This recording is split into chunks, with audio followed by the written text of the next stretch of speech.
বাংলাদেশের ফুটবল ইতিহাসে এমন মুহূর্ত এর আগে কখনো আসেনি। মাঠে নামার আগেই শুধু সংখ্যার হিসেবে প্রতিপক্ষদের কাঁপিয়ে দিয়েছে হামজা সমিতদের দল।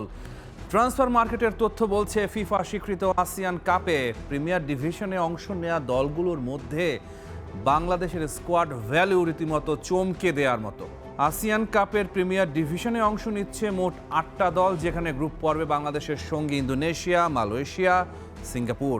ফিফা র্যাঙ্কিংয়ে এই দলগুলো বাংলাদেশের চেয়ে এগিয়ে থাকলেও বাজার মূল্যের নিরিখে চিত্রটা সম্পূর্ণ ভিন্ন। টুর্নামেন্টের সবচেয়ে দামি দল স্বাভাবিকভাবেই ইন্দোনেশিয়া। স্কোয়াডের বাজার মূল্য প্রায় 9.43 মিলিয়ন ইউরো, যেখানে সবচেয়ে দামি খেলোয়াড় জাস্টিন হুবনার, তার দাম 1 মিলিয়ন ইউরো। কিন্তু তার ঠিক পরেই কার নাম? বাংলাদেশ। লাল সবুজ স্কোয়াডের বর্তমান বাজার মূল্য 7.25 মিলিয়ন ইউরো, যা আসিয়ান কাপে অংশগ্রহণকারী দলগুলোর মধ্যে দ্বিতীয় সর্বোচ্চ। আর এই বিশাল মূল্যের পেছনে বড় অবদান একজনের, হামজা চৌধুরী। প্রিমিয়ার লিগ খেলা এই ডিফেন্ডারের একার বাজার মূল্য 4 মিলিয়ন ইউরো, বাংলাদেশি টাকায় যা প্রায় 57 কোটি টাকার বেশি। ভাবা যায় একজন মাত্র ফুটবলারের দাম দিয়ে কেনা যাবে গোটা একটা জাতীয় দল। ঠিকই শুনছেন, সিঙ্গাপুর জাতীয় দলের পুরো স্কোয়াডের বাজার মূল্য প্রায় 3.73 মিলিয়ন ইউরো, যা হামজা চৌধুরীর একার দামের চেয়েও কম। অর্থাৎ হামজার মূল্য দিয়ে আক্ষরিক অর্থেই কিনে ফেলা যাবে পুরো সিঙ্গাপুর দলকে। মালয়েশিয়াও পিছিয়ে নেই এই তালিকায়। তাদের স্কোয়াডের বাজার মূল্য 3.08 মিলিয়ন ইউরো। সর্বোচ্চ দামি খেলোয়াড় উবাইদুল্লাহ শামসুল। গ্রুপ বিতে থাকা ভিয়েতনাম র্যাঙ্কিংয়ে 98তম স্থানে থাকলেও তাদের মার্কেট ভ্যালু বাংলাদেশের চেয়ে কম, 6.63 মিলিয়ন ইউরো। দলের সবচেয়ে মূল্যবান খেলোয়াড় রাফায়েলসন। থাইল্যান্ডের স্কোয়াড ভ্যালু 5.48 মিলিয়ন ইউরো, ফিলিপাইনের 2.95 মিলিয়ন ইউরো, আর পাকিস্তানের 4.42 মিলিয়ন ইউরো। যদিও র্যাঙ্কিংয়ে সবচেয়ে পিছিয়ে পাকিস্তানি। কিন্তু প্রশ্ন হলো, শুধু হামজা চৌধুরীর কারণেই কি এই উত্থান? গত এক বছরে বাংলাদেশ ফুটবলে এসেছে বড় পরিবর্তন। ঘরের মাঠে ভারতকে হারানোর মতো ঐতিহাসিক জয় পেয়েছে জামাল ভুঁইয়ার দল। একের পর এক অরিজিন ফুটবলার যুক্ত হচ্ছেন জাতীয় দলে, যাদের অনেকেই ইউরোপের বিভিন্ন লিগে খেলার অভিজ্ঞতা নিয়ে আসছেন। ফলে দলের সামগ্রিক মান আর বাজার মূল্য দুটোই বেড়েছে একসঙ্গে। তবে বাস্তবতা হলো, মার্কেট ভ্যালু বেশি হলেই মাঠের ফলাফল নিশ্চিত হয় না। র্যাঙ্কিংয়ে এগিয়ে থাকা ইন্দোনেশিয়া, মালয়েশিয়া কিংবা সিঙ্গাপুরের বিপক্ষে মাঠের লড়াইয়ে বাংলাদেশকে প্রমাণ করতে হবে নিজেদের সামর্থ্য। কাগজে কলমে এগিয়ে থাকা আর মাঠে জেতা, এই দুইয়ের মধ্যে ফারাক অনেক। যে বাংলাদেশ ফিফা র্যাঙ্কিংয়ে 181 নম্বরে, সেই দল একদিন বিশ্বকাপের মঞ্চে আর্জেন্টিনা বা ব্রাজিলের বিপক্ষে খেলছে। বর্তমান বাস্তবতায় অবশ্যই কঠিন, কিন্তু বাংলাদেশের নতুন প্রজন্মের ফুটবলার, অরিজিন ট্যালেন্ট আর ক্ষুরধার পরিকল্পনা, এই তিনটা জিনিস একসঙ্গে মিলে গেলে অসম্ভব স্বপ্নটাই ধীরে ধীরে বাস্তবতার রোডম্যাপে ঢুকে যেতে পারে। বিশ্বকাপে খেলার স্বপ্ন শুধু বাংলাদেশের নয়, স্বপ্ন দেখছেন ফিলাডেলফিয়ায় বেড়ে ওঠা দুই ভাই, রোনান সুলিভান, ডেকলান সুলিভানো।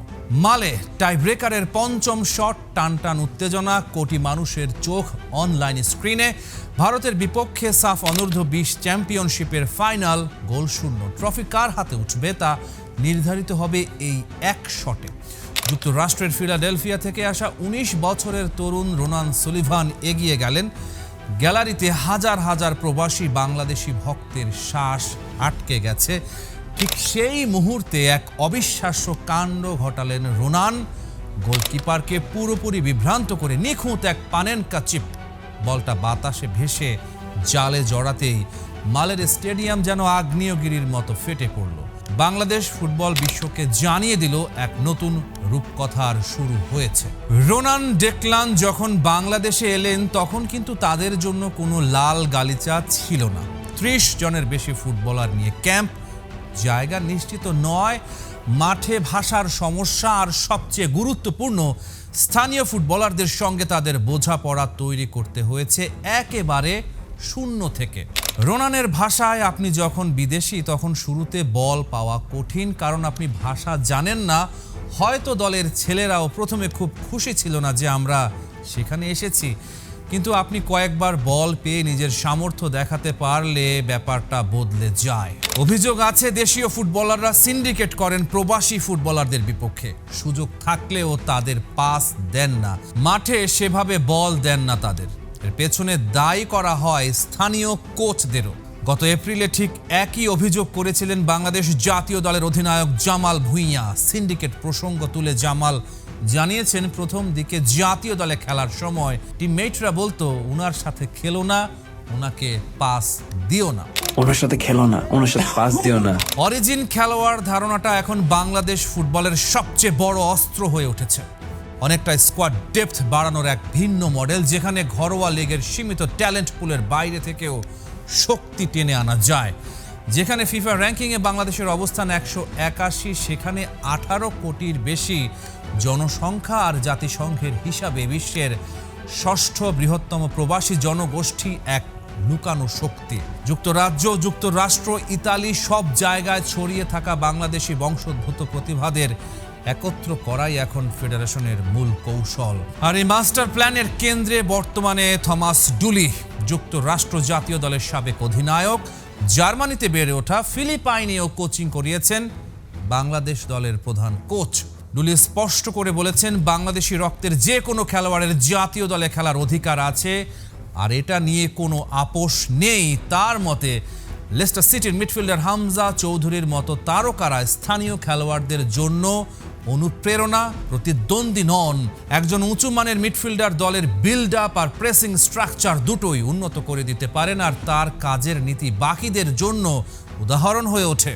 কিন্তু চ্যালেঞ্জও কম নয়। প্রতিদিন হাজারো বার্তা আসে বিদেশে থাকা সম্ভাব্য খেলোয়াড়দের ভিডিও নিয়ে, অথচ বাজেট সীমিত। ডুলি নিজেই বলেছেন, প্রতিটা ফ্রি কিকের হাইলাইট ভিডিও দেখে স্কোয়াডে জায়গা দেয়া সম্ভব নয়। টাকা খরচ করে এনে বেঞ্চে বসিয়ে রাখার মতো বিলাসিতার সুযোগ নেই, বরং সেই একই টাকা স্থানীয় খেলোয়াড়দের ডাবল সেশন ট্রেনিং ক্যাম্পে বিনিয়োগ করাই এখন বেশি কার্যকর। কারণ নিয়মিত ফিটনেস, ট্যাকটিক্যাল ডিসিপ্লিন আর গেম রিডিং অনুশীলনে দ্রুত মান বাড়ে। ডুলির মূল্যায়নে দলের গড় খেলোয়াড় যদি মাঠে সিদ্ধান্ত নিতে শেখেন, রিফ্লেক্সের বদলে বুদ্ধি দিয়ে খেলতে শেখেন, ভুল কমাতে শেখেন, তাহলে সামগ্রিক পারফরমেন্স 20 থেকে 30% পর্যন্ত বাড়া সম্ভব। ফিফা র্যাঙ্কিংয়ে 150-এর ঘরে পৌঁছানো তার কাছে বাস্তবসম্মত লক্ষ্য। তাহলে আসলে স্বপ্নটা কি? ডুলির ভাষায়, যদি ফিফা বিশ্বকাপ 64 দলে সম্প্রসারিত হয়, তাহলে বাংলাদেশের সামনে বাস্তবে কোয়ালিফিকেশন করার সুযোগ তৈরি হতে পারে। দক্ষিণ এশিয়ার কোনো দেশ আজ পর্যন্ত পুরুষ বা নারী বিশ্বকাপে খেলেনি। সেই ইতিহাস ভাঙার স্বপ্নই এখন সুলিভান ভাইদের মতো তরুণদের তাড়া করছে। কিছু নাম আশা জাগাচ্ছে। ফুলহাম একাডেমির উইঙ্গার ফারহান ওয়াহিদ, ইংল্যান্ডের 4র্থ বিভাগে খেলা অ্যাটাকিং মিডফিল্ডার লুই ওয়াটসন, সাথে হামজা চৌধুরী আর সমিত সোম। এদের ঘিরে গড়ে উঠছে দলের মেরুদণ্ড। ডুলি এখন বিশেষভাবে নজর দিচ্ছেন গোল কিপিং পজিশনে, কারণ শক্তিশালী স্কোয়াড গড়তে হলে গোল বারের নিচেও নির্ভরযোগ্যতা দরকার।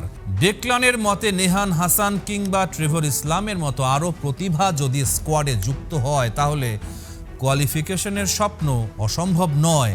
গার্ডিয়ানকে দেয়া সাক্ষাৎকারে রোনান বলেছেন, আমার মনে হয় আমরা যদি বিশ্বকাপ খেলার যোগ্যতা অর্জন করি, তবে পুরো দেশ আনন্দে ফেটে পড়বে।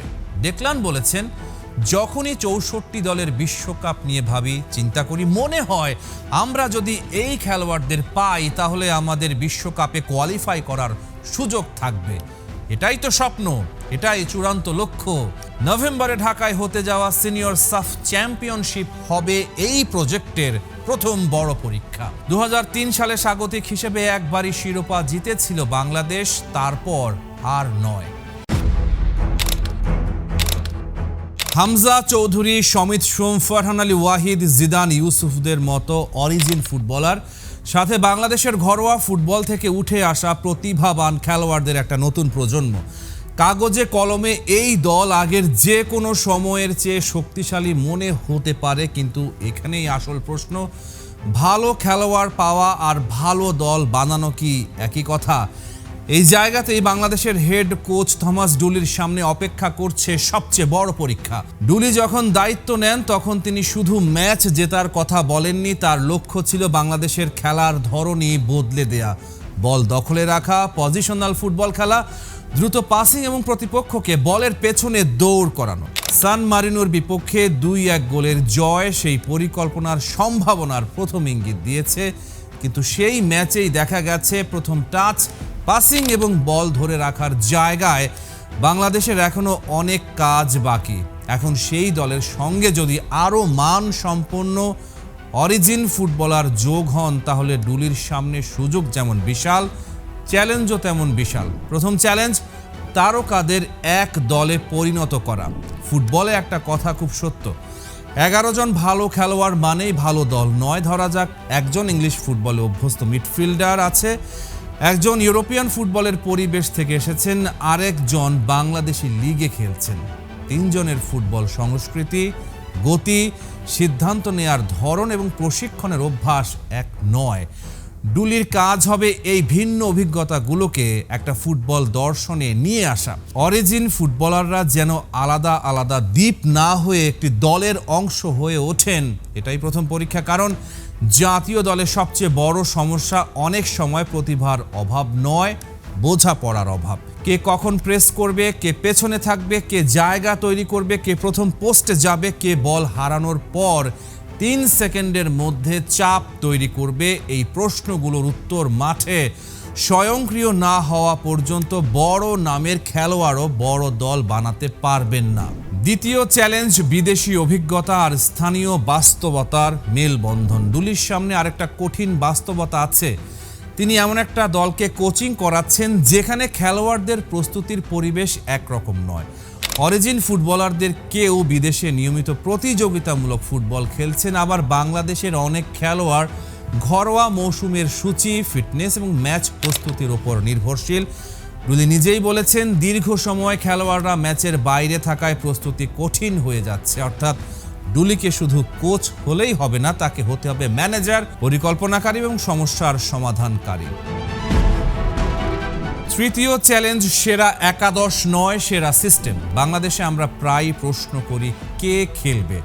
হামজা খেলবেন, ফারহান খেলবেন, সমিত খেলবেন, কিন্তু ডুলির প্রশ্ন হওয়া উচিত আমরা কিভাবে খেলবো। 4-3-3 নাকি 4-2-3-1, নাকি পরিস্থিতি অনুযায়ী ফরমেশন বদলাবে। একজন আক্রমণাত্মক উইঙ্গারকে কি ফুলব্যাকের সঙ্গে সমন্বয় করানো হবে? মিডফিল্ডে একজন ডিফেন্সিভ মিডফিল্ডার থাকবে নাকি 2 জন? আক্রমণে বাংলাদেশ কি দ্রুত ট্রানজিশনে যাবে নাকি ধৈর্য ধরে বল ঘুরিয়ে সুযোগ তৈরি করবে? এই উত্তরগুলোই ঠিক করবে অরিজিন ফুটবলারদের উপস্থিতি বাংলাদেশের শক্তি হবে নাকি শুধু আলোচনার বিষয় হয়ে থাকবে। ডুলি নিজেই বলেছেন তার পরিকল্পনার ভিত্তি হলো বলের পেছনে দৌড়ানো নয়, বরং বল দিয়ে খেলা। চতুর্থ চ্যালেঞ্জ ড্রেসিং রুমের ভারসাম্য। এটাই সম্ভবত সবচেয়ে বড় চ্যালেঞ্জ। একজন অরিজিন ফুটবলার বিদেশি ক্লাবের পরিবেশ থেকে এসে জাতীয় দলে জায়গা পেলেন, অন্যদিকে একজন স্থানীয় খেলোয়াড় বছরের পর বছর বাংলাদেশের ফুটবল খেলে সেই জায়গার জন্য অপেক্ষা করছেন। তখন ডুলিকে নিশ্চিত করতে হবে জার্সি কারো বংশ পরিচয়, ক্লাব বা জনপ্রিয়তার ভিত্তিতে নয়, পারফরমেন্সের ভিত্তিতেই দলে জায়গা পাওয়া যাবে। একই নিয়ম সবার জন্য, এটাই ড্রেসিং রুমে বিশ্বাস তৈরি করবে। পঞ্চম চ্যালেঞ্জ বাংলাদেশকে শুধু ম্যাচ জেতানো নয়, মানসিকতা বদলানো। ডুলি দায়িত্ব নেয়ার সময় বাংলাদেশের ফিফা র্যাঙ্কিং আরও উন্নত করে 160-এর ভেতরে নেয়ার লক্ষ্য জানিয়েছিলেন। এর আগে দরকার মানসিকতার পরিবর্তন। বাংলাদেশ যেন শক্তিশালীর দলের সামনে শুধু বাঁচার জন্য না খেলে, বাংলাদেশ যেন বল পেলে ভয় না পায়, বাংলাদেশ যেন গোল খাওয়ার পর ভেঙে না পড়ে, বাংলাদেশ যেন শেষ 15 মিনিটেও বিশ্বাস করে ম্যাচ এখনও আমাদের হাতে। এই মানসিক পরিবর্তনই ডুলির সবচেয়ে বড় উত্তরাধিকার হতে পারে। ডুলিকে এমন একটা দল বানাতে হবে যারা শুধু ব্যক্তিগত প্রতিভায় নয়, একটা নির্দিষ্ট ফুটবল দর্শনে বিশ্বাস করবে। কারণ অরিজিন ফুটবলাররা বাংলাদেশকে শক্তিশালী করতে পারেন, কিন্তু তারাও একা বাংলাদেশকে বদলে দিতে পারবেন না। Rahman pair, star play.